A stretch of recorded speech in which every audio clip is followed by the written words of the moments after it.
واذكر في الكتاب إبراهيم إنه كان صديقا نبيا۔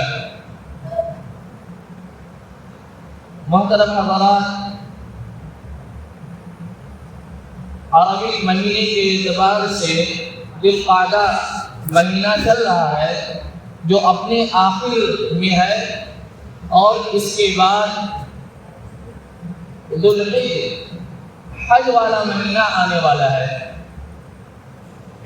جس مہینے میں دین اسلام کا ایک رکن، ایک فریضہ جس کو ہم اور آپ حج کے نام سے جانتے ہیں وہ ادا کیا جائے گا۔ حج ایسی عبادت ہے جو سال بھر میں ایک ہی بار ادا ہوتی ہے، اور وہ بھی اس کی جگہ متعین ہے۔ اس مہینے کے اندر ایک خاص چیز ہے قربانی، جو حضرت سیدنا ابراہیم علیہ السلام کی سنت ہے جو ادا کی جاتی ہے۔ اس سے قبل معلوم ہوتا ہے کہ حضرت ابراہیم علیہ السلام کی سیرت کے بارے میں مختصر عرض کر دیا جائے۔ آپ صلی اللہ علیہ وسلم جب مکہ میں تشریف لائے تو مکہ کے اندر جو لوگ تھے وہ مشرکین تھے، اور اس وقت دو لوگ تھے جو دونوں اپنے آپ کو اہل کتاب کہتے تھے، ایک یہودی ایک نصرانی یعنی عیسائی۔ یہ تینوں دعویٰ کرتے تھے کہ ہم حضرت ابراہیم علیہ السلام کے طریقے پر چل رہے ہیں۔ حضرت ابراہیم علیہ السلام کو اللہ نے وہ مقام عطا فرمایا تھا کہ یہودی بھی اپنے آپ کو دین ابراہیمی پر کہتے تھے، عیسائی بھی کہتے تھے کہ ہم دین ابراہیمی پر ہیں۔ یہ تو اہل کتاب تھے، ان کو چھوڑیے، مشرکین بھی کہتے تھے کہ ہم حضرت ابراہیم علیہ السلام کے طریقے پر ہیں۔ چنانچہ قرآن کریم میں اللہ تعالیٰ نے فرمایا ما كان ابراہیم یہودیا ولا نصرانیا ولكن كان حنیفا مسلما وما كان من المشرکین۔ کہ حضرت ابراہیم علیہ السلام نہ یہودی تھے نہ نصرانی یعنی عیسائی، اور نہ مشرکین میں سے تھے۔ جو تینوں لوگ دعویٰ کرتے تھے، قرآن نے ان کے دعوے کو ختم کر دیا۔ حضرت ابراہیم علیہ السلام سے انبیاء کرام کا جو سلسلہ چلا ہے، حضرت اسحاق علیہ السلام، حضرت یعقوب علیہ السلام، حضرت یوسف علیہ السلام، حضرت موسیٰ علیہ السلام، حضرت یحییٰ علیہ السلام، حضرت زکریا علیہ السلام، حضرت الیاس علیہ السلام، یہاں تک کہ جو آخری نبی ہیں بنو اسرائیل کے حضرت عیسیٰ علیہ السلام، یہ سب حضرت ابراہیم علیہ السلام کی اولاد میں سے تھے۔ اسی طرح ہمارے نبی حضرت محمد عربی صلی اللہ علیہ وسلم بھی حضرت ابراہیم علیہ السلام کے جو فرزند ہیں حضرت اسماعیل علیہ السلام، ان کی اولاد میں سے ہیں۔ آپ کی بعثت سے قبل یعنی آپ کو دنیا میں نبی بنائے جانے سے پہلے یہود انتظار کرتے تھے، عیسائی انتظار کرتے تھے، کیونکہ ان کی کتابوں میں اللہ کے نبی صلی اللہ علیہ وسلم کے بارے میں پیشین گوئیاں تھیں۔ پیشین گوئی فارسی کا لفظ ہے، پیش معنی پہلے، گوئی معنی کہنا، یعنی کوئی ایسی بات بتائی جائے جو آگے پیش آئے گی، ابھی نہیں آئی ہے، آج کے 100 سال بعد 200 سال کے بعد، تو اس کو پیشین گوئی کہتے ہیں۔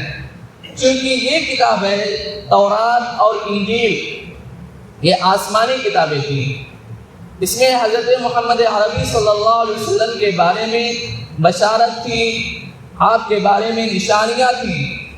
قرآن نے فرمایا الذین آتیناہم الکتاب یعرفونہ کما یعرفون ابناءہم، کہ جن لوگوں کو ہم نے کتاب دیا ہے، یعنی یہودی اور عیسائی، یہ اللہ کے نبی کو یعنی حضرت محمد عربی صلی اللہ علیہ وسلم کو ایسا پہچانتے ہیں جیسے کہ اپنی اولاد کو، جس طرح باپ اپنی اولاد کو پہچاننے میں شک میں نہیں پڑتا ہے کہ یہ ہمارا بیٹا ہے، اسی طرح یہودی اور عیسائی اللہ کے نبی ہونے، اللہ کے نبی یعنی ہمارے جو نبی ہیں حضرت محمد عربی صلی اللہ علیہ وسلم، ان کے نبی ہونے کو جانتے تھے اور پہچانتے تھے، کیونکہ وہ نشانیاں ان کی کتاب میں موجود تھیں، لیکن ان کے اندر بغض تھا، حسد۔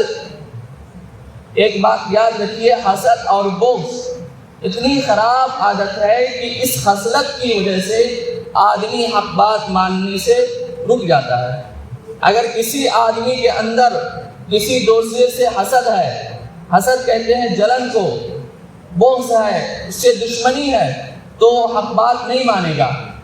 یہی چیز عیسائیوں میں اور یہودیوں میں تھی، کتاب ان کی ہے، تورات اور انجیل انہی کی کتاب ہے، اسی میں موجود ہے کہ آخری نبی جو آئیں گے کہاں آئیں گے، وہ کیسے ہوں گے۔ وہ اپنی کتاب میں سچی بات کا اقرار کرتے تھے، اپنی کتاب پر وہ ایمان لائے تھے، لیکن اب اللہ کے نبی حضرت محمد عربی صلی اللہ علیہ وسلم نے نبوت کا اعلان کیا تو یہ لوگ منکر ہو گئے، انہوں نے انکار کر دیا۔ وجہ صرف اور صرف یہی تھی، ان کے دلوں میں حسد اور بغض تھا۔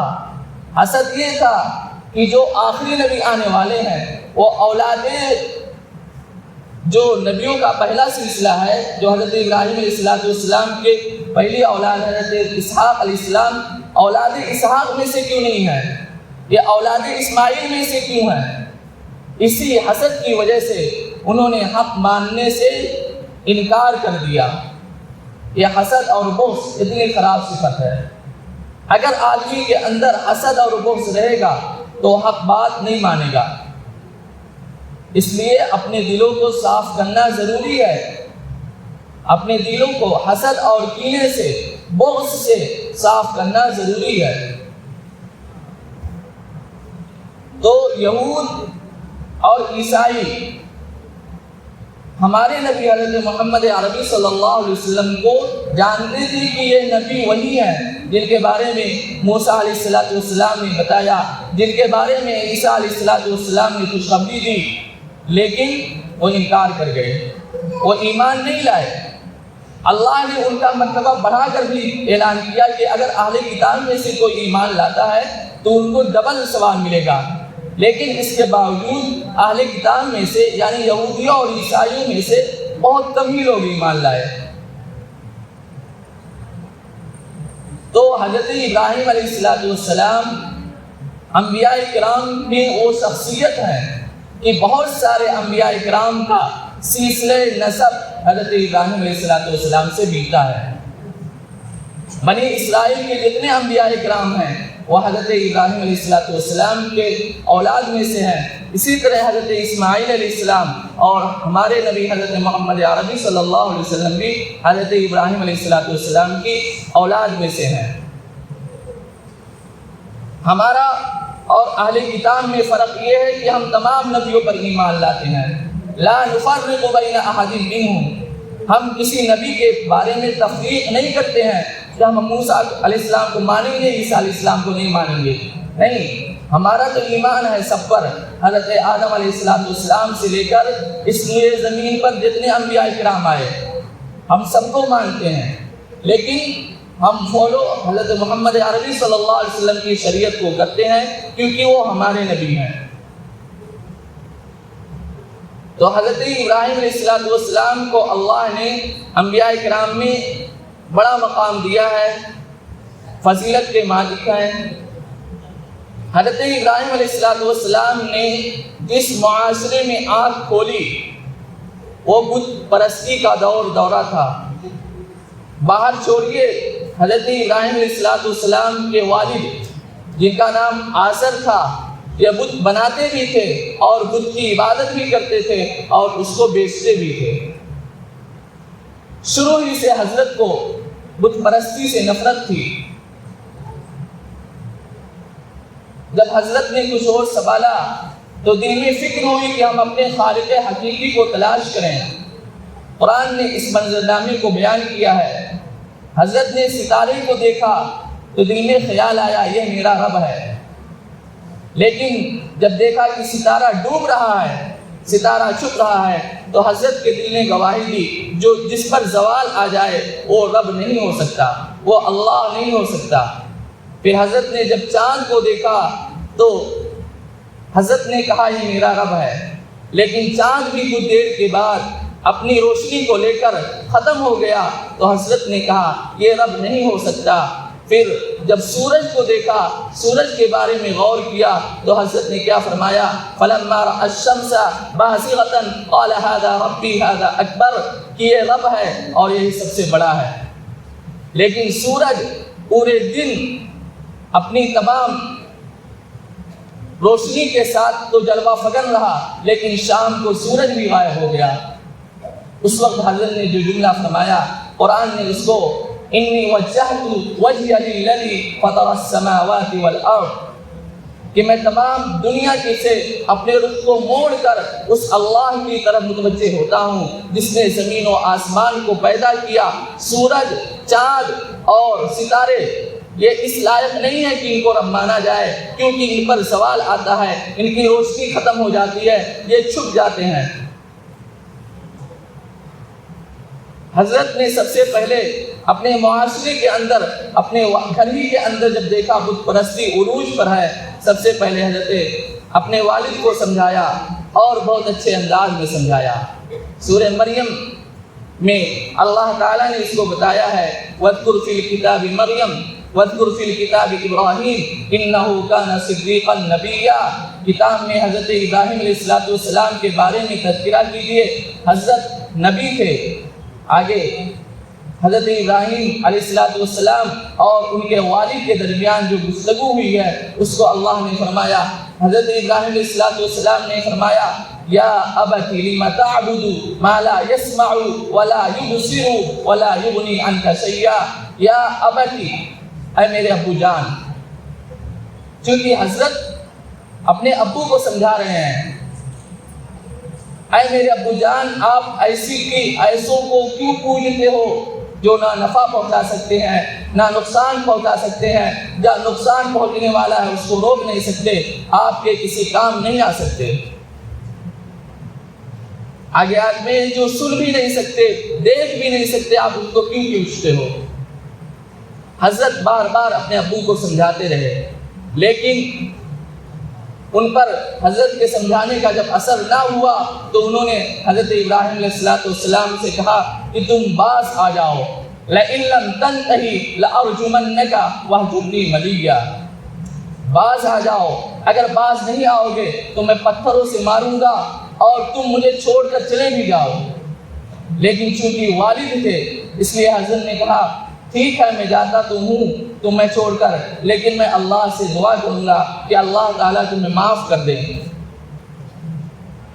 اگر دنیا کے اندر کوئی بھی ہے، چاہے وہ رشتہ دار ہو یا کتنا مخلص دوست ہو، اگر اس کے اندر ایمان کی روشنی نہیں ہے تو آپ اس کے لیے استغفار نہیں کر سکتے ہیں۔ حضرت ابراہیم علیہ السلام نے اپنے ابو سے وعدہ کیا تھا، اس لیے حضرت ابراہیم علیہ السلام نے اللہ سے استغفار کیا اپنے ابو کے بارے میں، لیکن اللہ تعالیٰ نے فرمایا کہ جب ایمان نہیں ہے تو پھر کافر کے بارے میں استغفار قبول نہیں کیا جائے گا۔ کہنے کا مقصد یہ ہے جو ذی الحجہ کا مہینہ آ رہا ہے، اس میں ہم ایک فریضہ حج کو ادا کرتے ہیں، دوسری حضرت ابراہیم علیہ السلام کی جو سنت ہے اس سنت کو یاد کرتے ہیں۔ اس کا واقعہ انشاءاللہ اگلے ہفتے بتائیں گے۔ آپ حضرات سے درخواست ہے کہ قربانی کے کچھ ہی دن باقی ہیں، قربانی ہر آدمی پر جس پر صدقۃ الفطر واجب ہے یا جو قربانی کے دنوں میں مالدار ہو جائے، 52.5 تولہ چاندی یا 7.5 تولہ سونا کے بقدر اس کے پاس سامان ہو، یا ضرورت سے زائد سامان ہو جس کی قیمت 52.5 تولہ چاندی کے بقدر پہنچتی ہے، تو ایسے آدمی پر قربانی واجب ہے۔ اللہ کے نبی صلی اللہ علیہ وسلم نے فرمایا جو قربانی نہ کرے وہ ہماری عیدگاہ میں نہ آئے۔ آپ صلی اللہ علیہ وسلم اپنے آخری حجۃ الوداع کے موقع پر آپ نے 63 اونٹ اپنے دست مبارک سے ذبح فرمائے اور باقی اونٹ۔ السلام علیکم ورحمۃ اللہ وبرکاتہ۔ آپ حضرات سے درخواست ہے اس چینل کو سبسکرائب کریں اور شیئر کریں۔ جزاک اللہ۔